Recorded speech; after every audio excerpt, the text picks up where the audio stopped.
السلام علیکم ورحمۃ اللہ وبرکاتہ۔ وعلیکم اللہ آپ کو السلام، بہت طارق بھائی عزت میرا دے۔ بھی سلام ہو۔ جی جزاک اللہ، بہت شکریہ شیخ صاحب، خیریت سے ہیں آپ؟ اللہ تعالیٰ کا بڑا احسان ہے، تھینک یو سر، اللہ آپ کو جزائے خیر دے۔ آج نا انفارچونیٹلی ہماری یہ جو زوم ہے نا ایپ، یہ ہیک ہوئی ہے سر، تو کوئی بات اس پہ بھی تھوڑی سی ورک آؤٹ کرنا چاہیے، وہ کافی تو صحیح۔ اور کچھ اجازت ہے تھوڑی سی ایک دو بسم اللہ بسم دو اللہ چار منٹ گفتگو؟ بسم اللہ۔ بہت شکریہ، اللہ تعالیٰ آپ کو جزائے خیر دے۔ Thank you sir. شیخ، آپ کے ہی بیانات اور خطبات میں سے ہم نے نا جہاد کے بارے میں کچھ سوالات گفتگو کرنی ہے۔ جی تو کہ جہاد، جیسا کہ قرآن مجید میں اللہ رب العزت نے اس کے بارے میں بہت ساری آیات آئی ہیں جس کی فضیلت بہت بیان کی گئی ہے۔ جی سر۔ تو آپ کی گفتگو سے یہ میں نے جو اخذ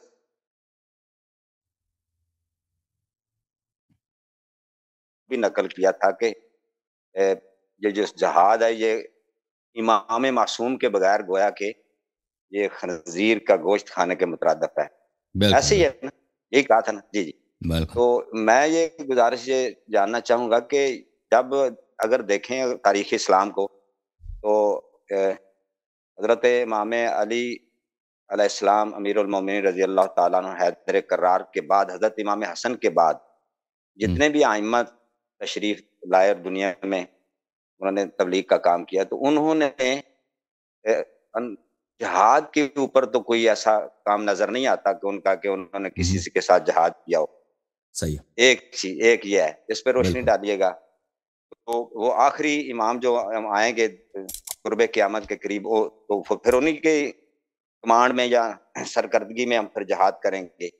یہ درمیانی جو جہاد ہے اس کا کیا بنے گا؟ اور ایک چیز آپ نے اس میں ویسے ایک چیز کی تھی، وہ دوسری بات کہ آپ نے کہا کہ اس وقت جب اصل کو خطرہ ہو تو پھر جہاد بھی کیا جا سکتا ہے۔ وہ جو اصول جو ہے نا اس کے بارے میں بتائیں، اور اس کی ایک کون وہ شخص ہوگا آج کے دور میں؟ جب آپ نے فرمایا کہ جب اصل کو خطرہ ہوگا تو پھر جہاد لازم ہے یا واجب ہو جاتا ہے یا اس کی ضرورت پیش آ جاتی ہے، ٹھیک ہے؟ تو اب اس کا فیصلہ کون کرے گا جبکہ امام معصوم نہیں ہے ہمارے سامنے؟ دو سوال ہو گئے، اس کے اوپر آپ کچھ فرمائیں۔ جی ہاں، اب معاف کیجیے گا۔ بسم اللہ الرحمن الرحیم۔ جہاد کے متعلق عرض یہ ہے طارق بھائی کہ جہاد کے لیے اہل بیت علیہم الصلوۃ والسلام کے احادیث بہت واضح ہے، بہت ہی زیادہ واضح ہے۔ پہلی بات یہ ہے کہ جہاد کی بہت فضیلت ہے اسلام میں، اور اہل بیت علیہم السلام نے اس کی بہت فضیلت بیان کی، اس کا بڑا ثواب ہے، اور جو شخص شہید ہوتا ہے اس کا کتنا اجر ہے۔ لیکن یہ ہر جنگ جہاد نہیں ہے۔ جو ابھی تاریخ اسلام میں تو یہ ہے کہ پورے تاریخ اسلام ہی بھری پڑی ہے نا، کہ جو بھی فاسق فاجر آ جاتا ہے کہ بھئی میں نے جہاد کرنا ہے، آ جاؤ میرے ساتھ، کچھ لوگ بیعت کر لیتے ہیں پر وہ حملہ کرتا ہے۔ پہلے تو مسلمانوں کی تکفیر کرتے ہیں، پرانے زمانے میں یہی ہوتا تھا، ایک قبیلہ دوسرے قبیلے کی تکفیر کرو، اس پہ جہاد کا اعلان کرو، اس کے مردوں کو قتل کرو، عورتوں کو اٹھا کے لے جاؤ، پھر آہستہ آہستہ پاور بنتا جاتا ہے تو پھر اگلے شہر پہ، پھر وہ بارڈروں تک پہنچ جاتا ہے، پھر ہندوؤں پہ حملہ کرے نا۔ یہ تو تاریخ اسلام ہے۔ اہل بیت اطہار علیہم السلام نے حکم دیا ہے کہ جہاد کا شرط یہ ہے کہ یہ صرف اور صرف معصوم امام علیہ الصلوۃ والسلام کے کمانڈ کے اندر ہونی چاہیے، اس کے بغیر کوئی جہاد نہیں ہے۔ ہاں تو یہ بہت واضح ہے، تو یہ تو الاقل شیعہ مذہب میں اس کی بہت ہی وضاحت ہے کہ اس کے بغیر کوئی جہاد نہیں ہے۔ اس میں جب اجازت ہے یہ ہے کہ اصل اسلام کو اگر خطرہ ہو، کہ اس کوئی ایسا پرابلم آیا ہے، کوئی ایسا دشمن آیا ہے کہ وہ اسلام ہی کو مٹانے کی فکر میں ہے، یعنی وہ شیعہ سنی کا فکر نہیں کر رہا، وہ کہہ رہا ہے کہ میں نے اسلام ختم کرنا ہے، کہ میں اس دین کا خاتمہ ہو، کوئی کلمہ گو نہ ہو، ہم جا کے کعبہ کو مثلا مسمار کر دیں، وہاں پہ بت خانہ بنا دیں، سب مسلمان قتل عام ہو جائیں، پھر پابندی لگائیں گے، کوئی نماز نہیں پڑھ سکتا، کوئی کچھ نہیں کر سکتا۔ تو اس صورتحال میں جب اصل اسلام کو خطرہ ہو، اور اس کی تشخیص کس کے ہاتھ میں ہے؟ یہ خود مکلف کے ہاتھ میں ہے، ٹھیک ہے نا؟ مثلا آپ پہ حج واجب ہو جاتا ہے، حج فرض بننے کا شرط کیا ہے کہ آپ کے پاس استطاعت ہو، اگر اتنے پیسے ہیں، صحت ہے آپ کی کہ آپ حج پہ جا سکتے ہیں، تو زندگی میں ایک دفعہ حج جانا واجب ہے، فریضہ۔ یہ کس کے ہاتھ میں ہے؟ یہ آپ یہ کون بتائے گا بھائی آپ کو؟ کوئی وحی تو نہیں آئے گا نا کہ آپ پہ حج واجب ہو گیا. یہ آپ کے اپنی صلاحیت پر ہے کہ آپ ایمانداری سے دیکھیں کہ آپ کے پاس اتنے پیسے ہیں کہ آپ حج جا کے واپس آ سکتے ہیں اور صحت بھی ہے تو پھر واجب ہے. اگر نہیں آپ کو پتہ ہے کہ پیسے نہیں ہیں تو وہ حج واجب نہیں ہے. اسی طرح یہ مکلف کے اپنے وہ اس پر ہے. مکلف یعنی وہ مسلمان فرد جس پہ جہاد واجب ہونا چاہ رہا ہے کہ وہ اگر دیکھ لے حالات ایسی ہے کہ اصل اسلام کو خطرہ ہے.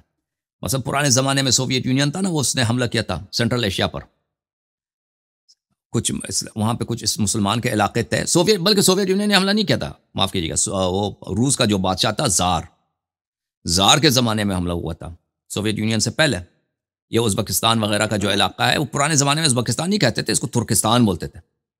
یہ سب ملک ترکستان تھے، ترکمنستان، ازبکستان، قزاقستان، یہ سب ترکوں کا علاقہ ہے. یہ سب ترک زبان لوگ ہیں.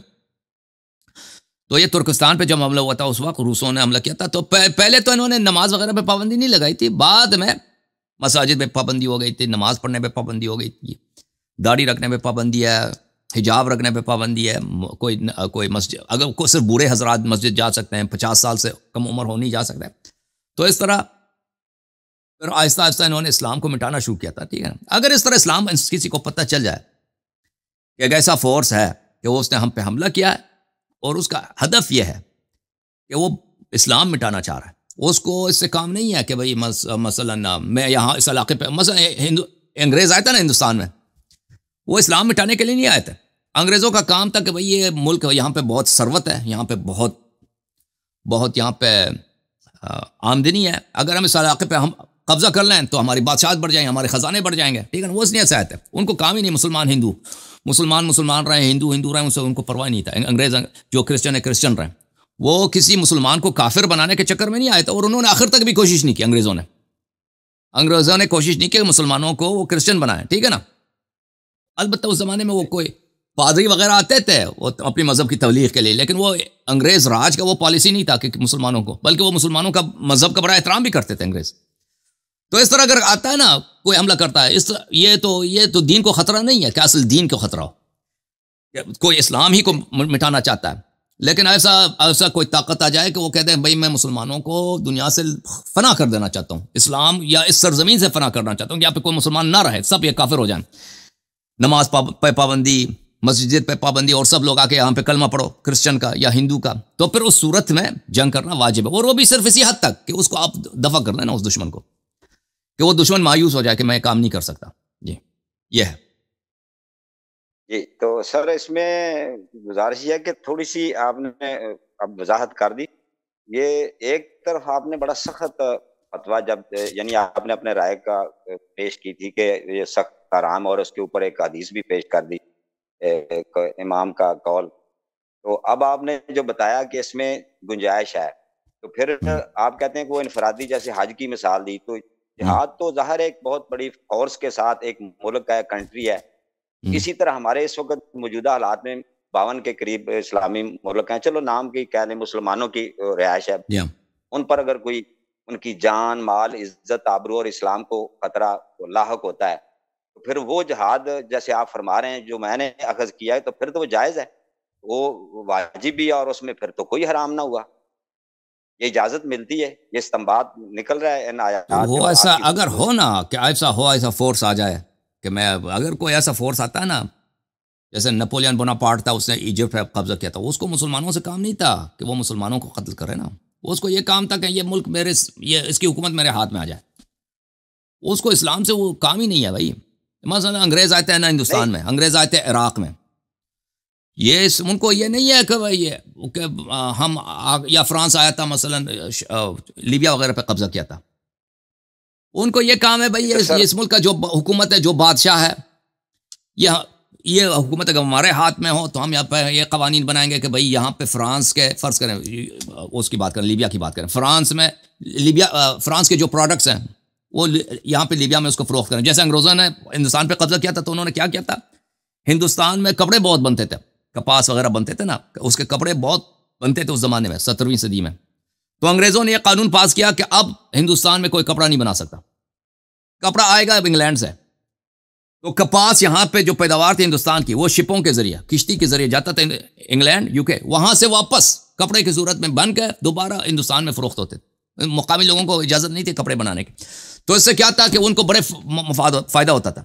اور انگریز حکومت کیا کرتی تھی بھائی کہ چائے کا کاروبار تھا ان کا، اوپیم کا کاروبار تھا، کہ دنیا کے بڑے بڑے علاقے جہاں پہ چائے کی پیداوار تھی وہ وہاں سے ہندوستان وغیرہ میں چائے بیچتے تھے اس طرح. اور یہاں پہ جو خزانے تھے ان کو اٹھا کے لے کے جاؤ اپنے ملک میں نا. ان کو دین سے کام نہیں تھا. ٹھیک ہے نا. اگر ایسا ہو تو جہاد واجب نہیں ہے کہ ہم بھائی یہاں پر اس ملک پہ قبضہ ہو رہا ہے، قبضہ ہونے دو. مغلوں کی حکومت ہے ہندوستان، انگریز کی حکومت ہے. یہ فرض کریں ابھی انگریزوں کے آنے سے پہلے مغلوں کی حکومت ہے. اس کے وہ آتے ہیں کہتے ہیں بھائی ہم انگریز کی حکومت، کون سی حکومت بہتر ہے؟ دینی لحاظ سے کوئی فرق ہی نہیں ہے، شاید انگریز کی حکومت بہتر ہو. ٹھیک ہے نا. اگر اس طرح ہے تو وہ جہاد واجب نہیں ہے. ہاں اگر اس طرح ہے کہ کوئی مثلا حملہ کرتا ہے فرض کریں پاکستان پر، کوئی کہتے کہ پاکستان میں مسلمان بہت ہیں، یہاں پہ ان سب کو انگریز ہم بناتے ہیں کرسچن، تو پھر لازم ضروری ہے کہ پھر اس کا دفاع کریں نا. لیکن اگر اس طرح نہیں ہے تو وہ جہاد نہیں ہے، جہاد واجب نہیں ہے. مجھے سوال کا جواب مل گیا. ایک اور اس میں ضمناً سوال نکلتا ہے، یعنی دو. ایک تو قرآن مجید میں نے سورۃ النساء اور عرض یہ کریں، میں ایک منٹ میں عرض کرتا ہوں، یہ فرق نہیں پڑتا کہ وہاں کے لوگوں کو وہ مسلمان بنائے. صرف اگر شیعوں کو کافر بنا دے تو جہاد واجب. یہ نہیں ہے. اسلام کو، جو اسلام کے خلاف ہو، جو کلمے کے خلاف ہو نا، کیونکہ اگر وہ اسلام کو مٹانا چاہتا ہے تو اس میں شیعہ بھی مٹ جاتا ہے. ٹھیک ہے نا. اس طرح شرط اہل بیت علیہ السلام نے یہ شرط نہیں رکھی ہے کہ بھئی تم اگر وہ صرف شیعہ مذہب والوں کو قتل کرتا ہے تو تم اس کے خلاف جنگ کرو. بھائی جنگ واجب نہیں ہے. نہیں، اگر اسلام کلمے کے خلاف جو کرتا ہے، کہتا ہے یہاں پہ لوگ مسلمان ہیں، سب کو مذہب چینج کرنا پڑے گا، تو اس وقت سب شیعوں پہ واجب ہے کہ اس خطرے کو دفع کرنے کے لیے کہ وہ دشمن بالکل مایوس ہو جائیں کہ بھئی ہم نہیں کر سکتے یہ کام، اس وقت تک جہاد واجب ہے، چاہے کسی انگریز کے جھنڈے کے نیچے کسی بھی شخص ظالم فاسق، کوئی فرق نہیں پڑتا، وہ آپ کا کمانڈر ہو، فرق نہیں پڑتا. اسلام کو بچانے کے لیے آپ پہ واجب ہے کہ وہاں پر آپ جو ہے اسلام کو بچائیں. جی سر بتائیں. اچھا، اس میں سر پھر یہ ہے کہ چونکہ امام معصوم کی ہمارے پاس کوئی کمانڈمنٹ نہیں ہے، کوئی ان کا حکم نہیں ہے، تو اقوال تو موجود ہیں، تو اس وقت یہ فیصلہ کون کرے گا؟ اگر آپ ہوں، میں کہتا ہوں فار ایگزامپل آپ ہوں، اللہ نہ کرے اس طرح کی سچویشن ہوتی ہے، تو آپ کی رائے معتبر ہوگی. کون میں وہ شخص ہے جو اس کا فیصلہ کرے گا؟ اشورا کرے گی، دیکھیں یہ الفروع من الکافیہ، الفروع من الکافی ہے، یہ جلد نمبر 5 ہے، کتاب الجہاد ہے. الغزو مع الناس اذا خیف علی الاسلام، جب اصل اسلام پہ خوف کیا جائے نا. یہ تو آپ پہ ہے نا، یہ تو آپ کی صلاحیت پر ہے، وہی تھوڑی نظر آئے گا. جب آپ حالات کو صرف دیکھ رہے ہیں کہ بھئی حالت یہی ہے کہ بینی و بین اللہ کو میں شاہد بنا کر میں یہ کہہ سکتا ہوں کہ بھئی فی الحال ایک ایسا دشمن آیا ہے کہ بھئی اس کو وہ کلمے کا دشمن ہے. بعض دشمن ہوتے ہیں نا کلمے کو، لیکن وہ انفورس نہیں کرتے، اپنی دشمنی ظاہر نہیں کرتے نا، پابندی نہیں لگاتے، کلمہ نہیں پڑھ سکتے. بعض دشمن ایسے بھی ہو سکتے ہیں کہ وہ آ کر اتنے سخت دشمن ہوں کہ کہہ دیں کہ اس علاقے کے مسلمان اب بھئی آپ کو جو ہے صلیب پہننا پڑے گا، فرض کریں، یا آپ سب کو ہندو بننا پڑے گا، کمیونسٹ بننا پڑے گا، اپنے مذہب کو چھوڑنا پڑے گا. ادھر آ کے بس سب مرد ادھر آ جائیں، سب گالی دے دیں اپنے مذہب کو اور کہہ دو کہ میں آج سے میں کرسچن ہوں. اگر ایسا آ جائے تو وہ تو پتہ چل جاتا ہے نا انسان کو. جیسے آپ اپنی صلاحیت پہ آپ دیکھتے ہیں نا کہ ابھی فجر کا وقت ہو گیا، وہی توڑی آتا ہے کہ ابھی فجر کا وقت ہو گیا. اب آپ کو پتہ چل ابھی فجر کا وقت ہو گیا، نماز واجب ہے. ٹھیک ہے نا. اسی طرح مثلا حج واجب ہوتا ہے، رمضان کا روزہ واجب ہو جاتا ہے. یہ آپ جب دیکھتے ہیں تو اس شرائط کو دیکھتے ہیں تو واجب ہو جاتا ہے. جی ہاں جی. پھر بھی جو اس وقت جو ملک کا جو حل و عقد ہوتے ہیں، جو علماء ہوتے ہیں، یا جو بھی مطلب بڑے لوگ ہوتے ہیں، حکمران جن کے پاس پاور ہے، طاقت ہے، کمانڈ ہے، فوج ہے، اسلحہ ہے، جو اس ظالم بات یا ان کے مقابلہ کر سکتے ہیں. ٹھیک ہے. ایک چیز اور سچویشن پیدا ہوتی ہے شیخ صاحب، وہ یہ ہے کہ ٹرکش کی جب ہم تھوڑی سی مطالعہ کرتے ہیں تاریخ کا، تو اگر اسلامی ملک میں ترکی میں وہاں مساجد، آپ زیادہ مطالعہ آپ کا سمجھتے ہیں، وہاں بہت کچھ نقصان ہوا، اذان بند، نماز بند، علماء کو بند، یہ وہ.